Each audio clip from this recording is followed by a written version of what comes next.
howdy, all you collector car fans out there. This is once again Jason, the owner and founder of Southern Bush Motorsports. Well, this is kind of a painful Tales from the Bush. It'll give you a bit of a life experience of what it was like in the field with me. One of the most frustrating things that I incurred on a regular basis was you find a cool car, you're like, damn, I want this car, I want to pull this car out, I want to get it out to somebody that'll actually restore it. And you spend a lot of time with the person, and yeah, no, it's not for sale. I'm gonna restore it myself someday. No, you're not. You're lying. It's been sitting here for God knows how long. You haven't done a damn thing to it. You're not gonna restore this car. Let me get the opportunity to get it out to somebody that will cherish this beautiful car and restore it. 65 Malibu SS convertible. It might have been a 64, 442 convertible. I mean, these are all cars that you're seeing here that I've come across where I wanted to get it out. Not for me. I don't even collect cars.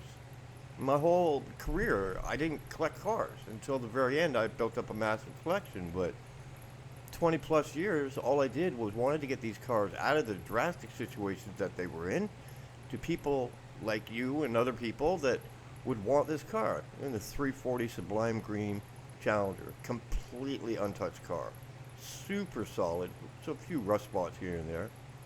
Yeah, that's a Hemi RT convertible Challenger. It was just so painful dealing with these people. I understand wanting to hold on to these cars, and I understand you got some history with it and stuff, but you're never going to do anything with this car. And it takes a lot of finessing and learning how to talk to people and dealing with every individual different type of person. And, you're not trying to work them, but you are. That's a Challenger RT convertible right there. I believe that was a six-pack car, actually, if you look on the side of the hood. And here's a tip I can give you from experience. If you're driving around, you decide to pick a Saturday and you want to go out with the kid or something, go out by yourself, and, you got your maps with you, you got your GPS with you, you got your binoculars and all that stuff. You're going out looking for a car. It's a six-pack Superbird right there, just sitting there rotting all to hell. If you see an old muscle car, the infamous Sherry's Toy Hemi Superbird, look for that thing forever. Found it in Florida. Got a couple pictures over a fence and got run off. SS 396 Chevelle, sitting, rotting, was the brother's car. Brother wouldn't have anything to do with selling it. It's a Hemi, 70 Hemi Charger right there. Yeah, I'm gonna fix this car one day myself. You're not gonna do it, or you would have done it. So if you're driving around, you're looking, and you see a nice car sitting out by the roadway, don't even bother to stop. People do that because they love people coming in and asking if the car's for sale, just so they can. There's the Hemi engine in that car, original one, untouched, unremoved. They just want people to stop, talk to them about the car. 9 times out of 10, they're never going to sell you the car. Listen, I've found some cars where I have thrown ridiculous money. I've put $50,000, $100,000 cash on the hood of the car. This guy was great. He didn't want to sell any of the cars, but he definitely took my number and said, if I change my mind, I'll let you know. Just a field full of Roadrunners. Actually, that same guy had this Petty Blue Superbird. That's a real Petty Blue Superbird. It was only a 444 barrel, but a cool car. That's a 70 Hemi Charger. But it's just so frustrating sometimes when they just, they're never going to charge it, restore it. That's a Hemi 69 Hemi Charger RT. It's cars like this when that's a real Judge. That was a real Judge, just sitting there rotting, windows out, rain and weather getting on it. And that's the most frustrating part of it for me. Oh yeah, by the way, that's 2 Shelbys right there. Real Shelbys, untouched. Little rough, but untouched. When you get there, I'm going to restore it one day, and they're damn well never going to restore it. Yep, that is a 440 RT Coronet convertible.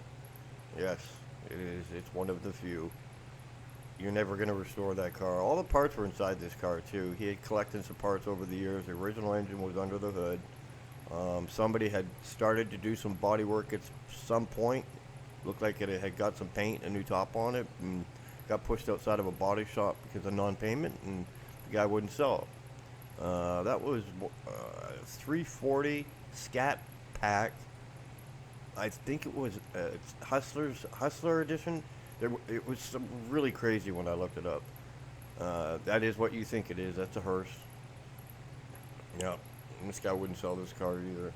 Did everything I could, and that is one of the biggest, most frustrating things about it because it's like doesn't matter how much money you have.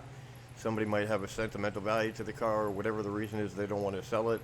You don't want to be a dink, and you know, push the guy too much because they may call you later. Oh, this car was frustrating. Look at how solid this car is. Here's the crazy. What you see underneath the. I think I got a picture underneath the hood, but the interior of this thing, absolutely insane. And you know, my real reason was to just get the cars out of the hands that they're in right now. Yeah, that's a manual shift car. It looks like they got an automatic shifter in there. I don't know how they made that work, but yeah, bucket seat console.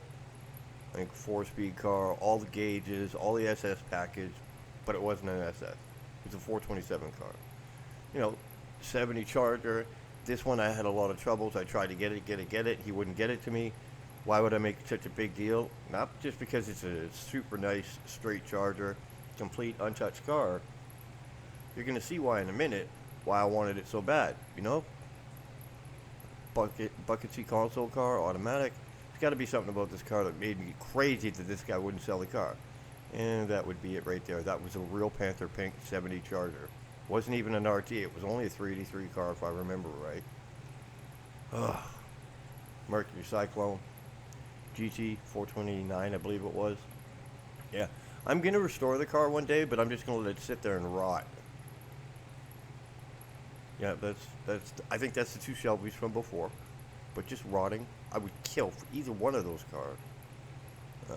71, I think that was a 340 car. Yeah, look at that, just sitting in the bloody dirt when I would kill for like, yeah, that's a real judge. You're looking at that with all the dust, completely sitting in mud. That mud's gonna rot the whole underside of that car where it's not savable.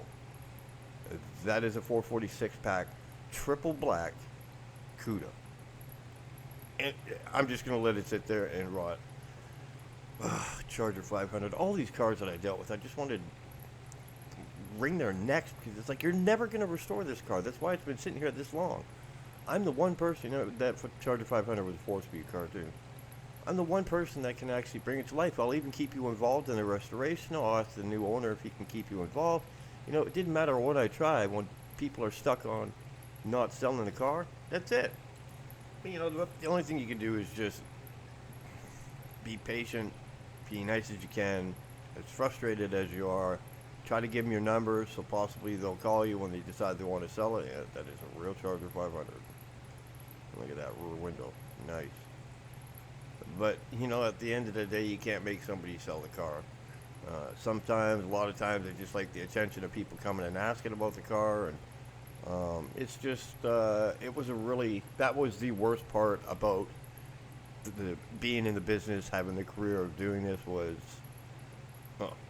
look at this Chevrolet here. Super solid car, completely untouched. It was like a grandma hoop-de-doo car, but it had never been touched. Same with this Le Mans. I mean, it was a 326 Le Mans or something like that. Super car, super solid, completely untouched. This 68 Pala convertible, that was frustrating. This guy had stuff piled all on top of it. I helped him clean it off just so I could get some pictures of it. Super solid, all original, completely untouched, belonged to his granddad.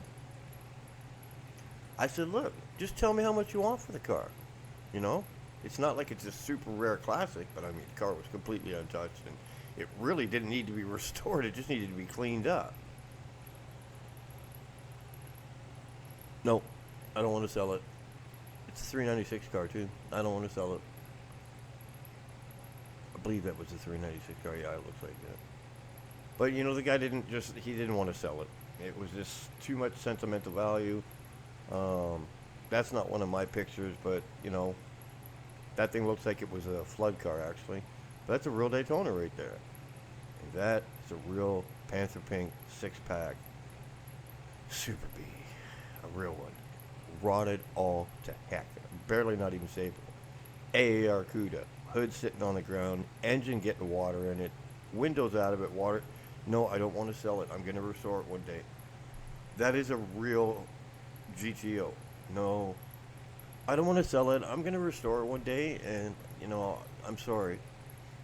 Well, of course, that is a real Judge. That's a real 69 Judge. And the tree that's growing up in the middle of it's coming out of the carburetor where the original engine was. You all know what that is. This just gets so old. Oh, these car. Oh. Mercury Cyclone 429 car. Another one sitting right beside it. Didn't want to sell it. Thanks for coming by and checking out our Tales from the Bush, and we hope to see you again soon.